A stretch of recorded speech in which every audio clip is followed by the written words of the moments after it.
Yes, again, alright mga minamahal, Alicia ninyo, nagbabalik muli para sa ating panibagong video. So, ano yung sabi ng Malacanang? Dito nga po sa early announcement ni Vice President Sara Duterte. Diba? Akala ata ng iba mga minamahal matutuwa yung mamamayang Pilipino. Mas lalo atang napikon. Alam nyo kung bakit? Sino ba naman ang hindi mapipikon? Ang layo-layo pa ng 2028 national election. Instead na tumulong ka muna, puro la mierda na ngayong ginagawa mo Instead na tumulong ka muna, 'di ba? Para mapaunlad, mapalago ang bansang Pilipinas. Bakit ito yung maririnig naming balita sa iyo? After mong pumunta ng ibang bansa, pagbalik mo sa Pilipinas, parang trip mo lang na tumakbo, sasabihin mo mag-a-announce ka. Kung hindi ka ba naman bubu? Diba, gets ninyo? Naglalamyerda ka pa ulit-ulit sa ibang bansa. Hindi ka tumutulong sa bansang Pilipinas. Diba? Minsan ka lamang namin makita. Hindi ka nagpaparamdam tuwing may sakuna, may bagyo. Diba? Tapos, bigla ka mag-early announcement na tatakbo ka bilang presidente. Like, nahihibang ka ba talaga? Vice President Sara Duterte, nag-iisip ka ba? Kung may isip ka man. Now, ngayon, pag-usapan natin, bakit nga ba nag-early announcement yang si Vice President Sara Duterte? Alam naman natin na ngayong araw, mga minamahal, ay didinggin na. Ito nga pong impeachment complaint ni Vice President Sara Duterte. Actually, yung ginawa niyang announcement, hindi naman talaga announcement yun na tatakbo siyang presidente. Announcement yun ng pagiging playing victim. Oo, victim card. Yung gustong ipakita sa mensahe na yun na hindi nagigets ng mga DDS. Yan yung hidden message doon. Victim card. Kasi magkakaroon na po mga minamahal ng tawag dito, ng trial. Dito nga po sa kanyang impeachment. And alam naman natin na makakaakyat yan sa plenaryo at aabot po yan sa Senado. Ngayon, ang problema kasi dito, diba, last year nga, nagkaroon ng 1/3 vote. Sobra pa sa 1/3 ang nakuha na boto. Ngayon pa kaya? Nagigets ninyo? Ngayon, mga minamahal, diba, syempre, kailangan niyang magbigay talaga ng hope dito sa mga DDS. Bakit? Unang-una, yung confirmation of charges ni former President Duterte next week na. Malapit na, 'di ba? Tapos sumunod itong si Bato, nawawala pa. Nagkakaroon na ng shake, rattle, and roll. Mga minamahal dito sa mga DDS. And baka nga soon, eventually, baka itong si Bongo, ganun din yung gawin, magtago. 'Di ba? Or kung hindi man magtago, baka ilaglag. Itong si former President Duterte, baka magmaoy din tong si Bongo. Sabi nga ni Bongo, hindi ko makilala yan eh. 'Di ba? Sabi pa nga ni Bongo, si Duterte lang naman yung may kagustuhan yan, hindi naman ako eh. Gets din yung mga minamahal. So, parang tawag dito, simplihan na lang natin. Nagkakaroon ng shake and rattle and roll. Mga minamahal dito sa mga DDS. For example, kay Senator Rodante Marcoleta, binugbog ba naman siya ni Carpio? Tapos itong sa Senator Robin Hood Padilla, ano yung ginawa? 'Di ba? Talagang nasemplang sa kanyang pang-week-week statement tungkol sa depression. Tapos pumalpak yung Kupdi-Itat. 'Di ba? Yung Rigodo ni Alan Peter Cayetano. So I think itong si Sara Duterte, kailangan niyang i-motivate yung mga DDS dahil lahat sila, yung mga senador palpak, mga minamahal, kailangan niyang bigyan ng ng something new. 'Di ba? Itong itong mga DDS, parang hope. Diba? False hope, I think. Diba? Kaya that's why na nag-announce, early announcement, yung si Vice President Sara Duterte. Actually, dalawa naman yung daanan yan. Good news sa mga DDS at mga hope. Ngayon, ano ba yung pinaka-main problem dito? Yung good news, hindi yan tatagal. Oo, good news sa mga DDS, tatakbo siya, pero bad news, dahil ngayon pa lang, uungkatin na yung kanyang mga baho. 'Di ba? Syempre, 'di ba? Yan yung traditional politics dito sa bansang Pilipinas Maaga kang nag-announce na tatakbo ka, maaga ka ding masisiraan. Actually, hindi paninira yung gagawin sa iyo Ang gagawin sa iyo, hahanapan kanila ng butas. Yung mga may ayaw kay Sara Duterte. Pero tayo naghanap ba tayo ng butas? Hindi. Nakabase lamang tayo sa mga kilos, galaw, pinoproject ni Vice President Sara Duterte. 'Di ba? O katulad ng ginagawa niyang pagbabanta, pagnanakaw. So, nakabase tayo sa ginagawa ni Sara Duterte at never tayong nanira dahil si Sara na mismo ang sumisira sa kanyang reputation, sa kanyang pangalan, sa kanyang sarili, 'di ba? Sa pamilya nila. So ngayon, yung ginagawa ni Sara na merong mga pa-survey-survey, huwag kayong maniwala doon mga minamahal. Yung pa-survey-survey na yan is a kind of manipulation. Gusto nilang i-manipulate, 'di ba? Itatak sa mga Pilipino na kahit medyo lagas na sila, gusto nilang i-portray na malakas pa din sila. Tingnan ninyo, maniniwala kayo mataas ang survey ni Vice President Sara Duterte na in the first place, kung makikita naman ninyo, paano naging mataas? Nandun sa ibang bansa.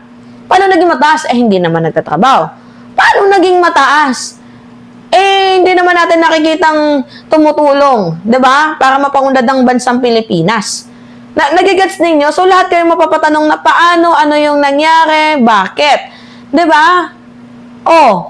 Tapos sasabihin na malakas. So, walang maniniwala doon. At beside mga minamahal, sobrang kawawa itong bansang Pilipinas kapag nanalo itong si Sara Duterte. Dahil unang-una, hindi maglilingkod yan. Gaganti yan. Mga minamahal, gaganti itong si Sara Duterte sa mga taong, I think, yung ipapakulong siya sa mga taong kinocall out siya. Gaganti si Vice President Sara Duterte. Pero, nagtataka ako, makakatakbo ba ang isang tao na sobrang daming criminal case? Diba? At saka mga minamahal, hindi naman galing sa puso Yung binabasa ni Sara Duterte, hindi naman galing sa puso, hinanap ko nga yung kanyang statement. Hindi naman galing sa puso. Mga minamahal, ito, tingnan ninyo. Hindi galing sa puso. With Glutaglow. Mainit na balita, tatakbong presidente ng Pilipinas, si Vice President Sara Duterte. Ako si Sara Duterte. Tatakbo bilang Pangulo ng Pilipinas.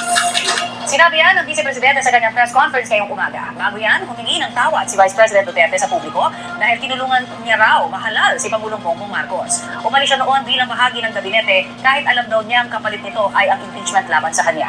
Hindi tumanggap ng tanong mula sa media si Vice President Duterte matapos ang kanyang pahayag. Sinusubukan po. Ito kasi yung problema nagtawag ka ng press briefing. Nagtawag ka ng media. Okay, nagigets natin yung punto. Wait lang bigyan lang muna natin mga minamahal ng isang bagsak to. Nagtawag ka.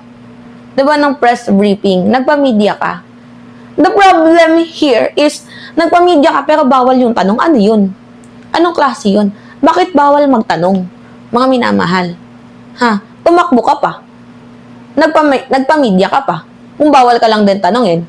Tapos mayroon siyang binabasa. Kaya nga sinasabi ko sa inyo, hindi galing sa puso yung sinasabi ni Sara Duterte dahil unang-una nagbasa tapos ayaw tumanggap ng tanong. Ano yun? Gets ninyo? Mga minamahal? Continue tayo. Diyos ko naman. Ano ba naman to si Sara Duterte? May integrated news na kunin ang reaksyon ng Malacanang sa mga pahayag ni VP Duterte. Yes, Connie, mahigit 2 taon nga bago ang 2028 presidential elections ay nagdeklara na nga ng intensyon si Vice President Sara Duterte ng pagtakbo sa pagkapangulo. Inanunsyo yan ng Vice Presidente sa kanyang kauna-unahang press conference ngayong taong ito. At 1 linggo yan bago ang confirmation hearing ng kaso Crimes Against Humanity ng amang si dating Pangulong Rodrigo Duterte sa International Criminal Court sa gitna nito ng bagong impeachment complaints na kinakaharap niya sa Kamara. Ayon kay VP Sara, kinailangan niya ng 47 taon para maintindihan na ang kanyang buhay ay hindi lang para sa kanya at hindi rin para mabuhay na hinahabol ang kasiyahan. Hindi na rin daw niya kinaya na maging bahagi pa ng 2025 national budget kaya kumala siya sa gabinete kahit alam na niya ang kapalit nito ay ang kanyang impeachment. Humingi rin siya ng tawad na hanggang ngayon ay marami pa rin Pilipino ang nalulunod sa bahat ng dahil sa malawakang korupsyon, pati naan niya sa lantarang pang-aabuso sa mga institusyon dahil sa interes ng mga politiko. Humingi rin siya ng tawad na patuloy na tumataas ang presyo ng bilihin habang kapos naman ang kita ng mamamayan, pati na ang kulang at hindi maayos na healthcare system at ang mataas umunong krimen sa lipunan. Inihingi niya ng tawad ang walang... Nakakalungkot, no? Diyos ko, napaka-scripted. Humingi ka ng tawad. Naging presidente yung ama mo. Anong ginawa ng ama mo? Gets ninyo, mga minamahal. Diyos ko, nakakaloka talaga itong si Sara Duterte. May pahingi-hingi ka pa ng tawad. Diba?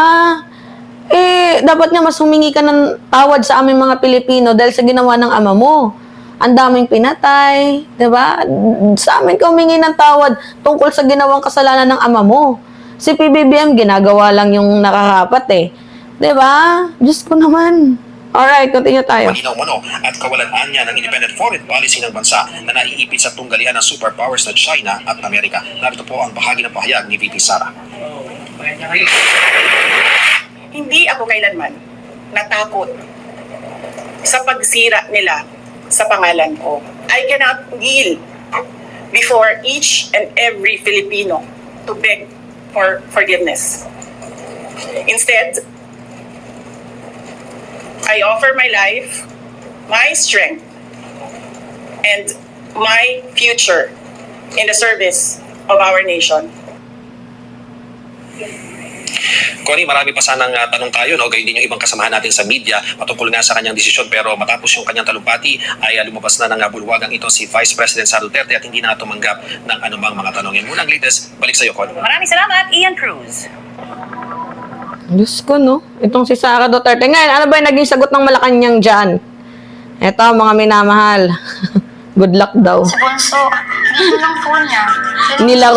Nilaro lang talaga siya ng Malacanang, no? Diyos ko!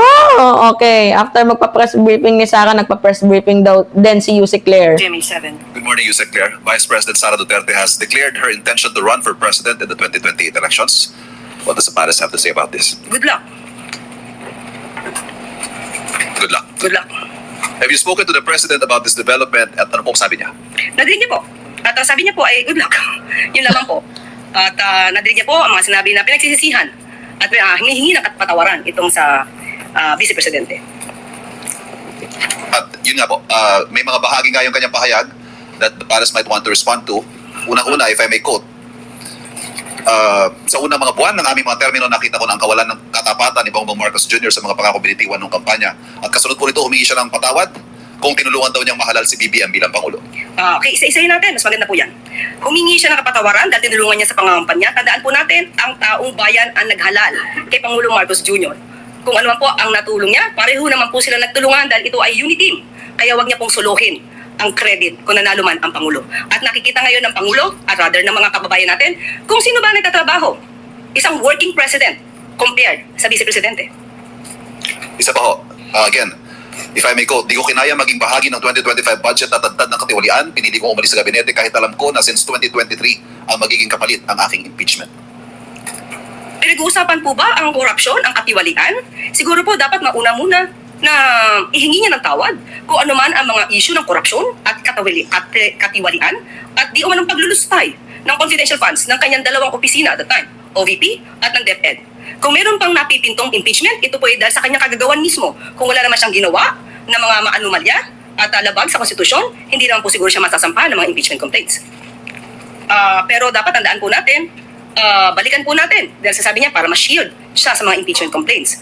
Hindi po basta-basta ito dapat mahadlangan ng anumang pagreklamo laban sa kanya. Sinabi niya kanina na hiningi niya ng tawad dahil nalulunod tayo sa baha. Pero tandaan po natin, ilan po bang flood control projects merong itinatag? Di umano ang kanyang ama. 13,917 na flood control projects na mukhang hindi naramdaman. At kung meron 13,917 flood control projects, dapat naramdaman natin at medyo humupa ang pagbaha sa Pilipinas. Huwag niya rin pong kalimutan. Ito, aking pong kinuha ng mga report. 2016, meron pong local lane na bagyo na Nina na nagdulot din ng pagbaha. 2017, Orduha. 2018, Ompong. Nagkaroon ng massive landslide sa Benguet. 2019, Tisoy. 2020, Ambo. Lahat po ito ay may pagbaha. Taong 2020, Rolly. Ito po ang strongest landfalling typhoon ng 2020. Nandyan din po ang Ulysses, Odette at Agaton. So, hindi po pwedeng magmalinis na wala nangyaring pagbabaha sa panahon ng kanyang ama. At nandito pa rin po ang ibang report at aking ipapakita. 2021, nagkaroon po ng...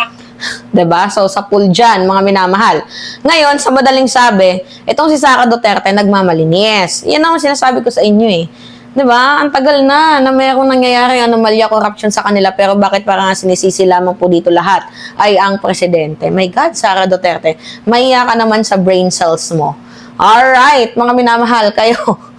Ano yung masasabi nyo dito? It's me again, Alicia ninyo. Nagbabalik muli para sa ating panibagong video. Maraming salamat at ingat, mga kababayan.